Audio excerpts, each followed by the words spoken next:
J'étais perdue. Au premier jour, il fallait que je le fasse. À 6 heures, il y avait un réveil spécial qui sonnait dans cette chambre avec une voix. Lave-moi, lave-moi, lave-moi, lave-moi. Tu ne peux pas ne pas entendre cette voix. Je me suis levée. Elle était là. Ma mère, cette femme bienveillante.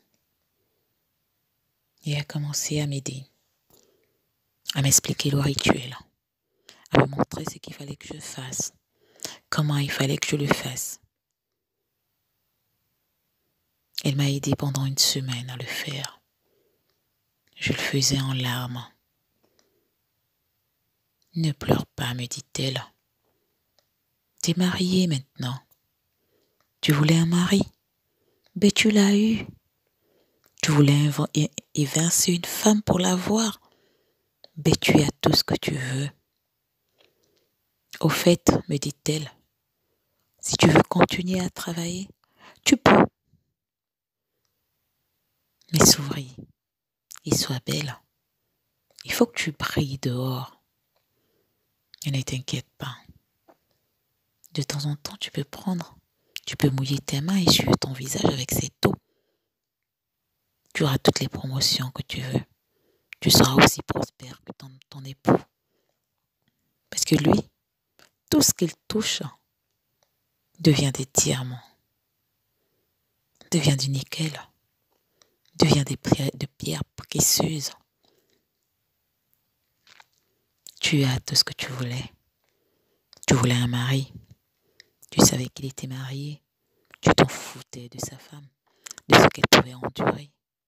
Mais cette fois, c'est la femme qui a été plus maligne. Elle voulait une remplaçante.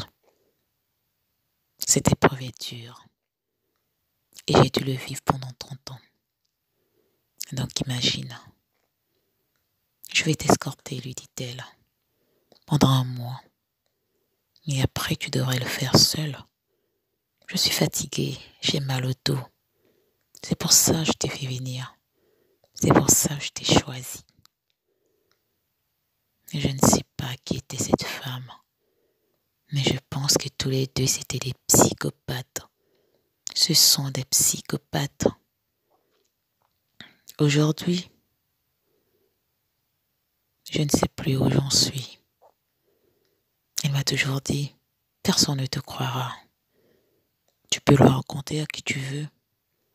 Personne ne te croira. Ils te prendront pour une folle, m'a-t-elle dit. Et les gens diront que tu n'es pas reconnaissante. Parce que tout ce que tu veux. Ce jour-là, en finissant le rituel, j'ai croisé mon mari. Toujours aussi aimable, toujours aussi heureux, toujours aussi convivial. Il m'a demandé ce que je voulais pour comme cadeau de mariage. Parce qu'il n'avait encore rien prévu. Qu'il avait 2 idées, mais qu'il aimerait que je lui dise. Je lui ai dit que je voulais un immeuble. En fait, je lui ai juste balancé ça comme ça parce que j'en avais marre. Je me suis sentie trahie. Ah, m'a-t-il dit. Pas de souci, tu l'auras. T'as une préférence de quartier, m'a-t-il dit. Je n'en revenais pas à mes oreilles. Le soir même, j'avais cet immeuble avec mon nom dessus. Aujourd'hui, je me demande si c'est vrai ou si c'est faux. Je ne sais même pas si ces biens existent vraiment. Mais je suis allée visiter et j'ai fait mettre des locataires. Au final, je me suis dit que le seul malaise était au niveau du rituel. Devrais-je le faire étant enceinte? Et je demandais à mon époux. Oh ben oui, à moins que tu sois en train d'accoucher. Mais même enceinte, on peut laver un corps, m'a-t-il dit. Pourquoi? Lui ai-je demandé. pour la gloire, pour l'argent,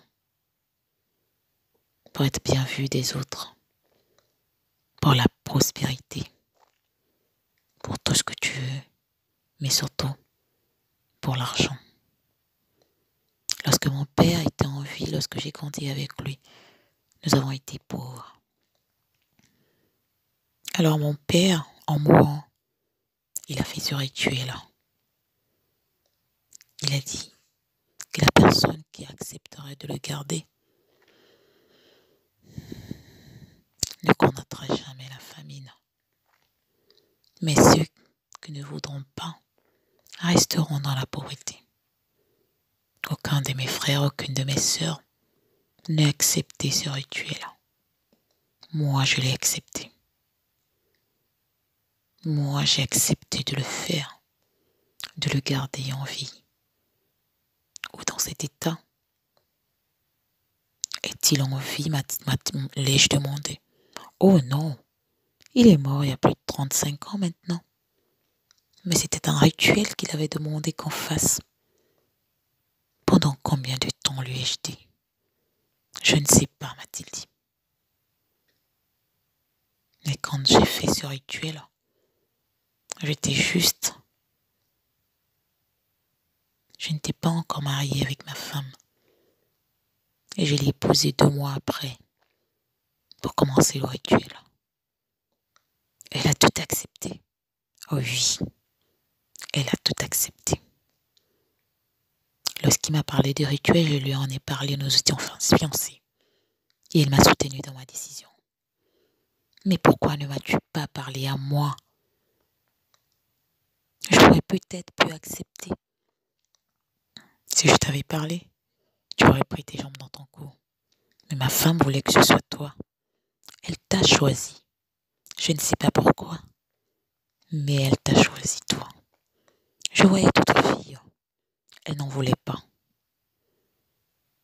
C'est toi qu'elle a choisi. Je ne sais pas pourquoi, mais c'est toi qu'elle voulait. Aujourd'hui, je me demande, suis-je une femme mariée ou une esclave? Oh non, m'a-t-il dit. Tu es une femme mariée, une épouse, et bientôt une mère. Qui suis-je aujourd'hui? Mon bourreau, ou mon époux, ma co-épouse, ou ma maîtresse? Je ne sais pas. Au-dessus de tout, au-delà de cela, j'ai repris mon travail et tout se passait bien. J'ai pu faire face. J'arrive à faire face lorsque je suis dehors, mais quand j'arrive à la maison, j'ai l'impression que tout s'assombrit. En réalité, je suis complètement paumée. J'ai pas revu mon père parce que je ne sais pas quoi lui dire. Aujourd'hui, je comprends mieux pourquoi il voit très peu sa famille, pourquoi sa famille le traite de sorcier. C'est juste à cause de ça. Mais sa famille connaît l'origine de sa prospérité. J'aurais aimé le savoir avant et me permettre de prendre une décision. Mais j'y suis. Et je crois que je vais rester là. Je suis perdue à jamais. J'ai voulu être madame. Aujourd'hui, je suis une dame ou une esclave.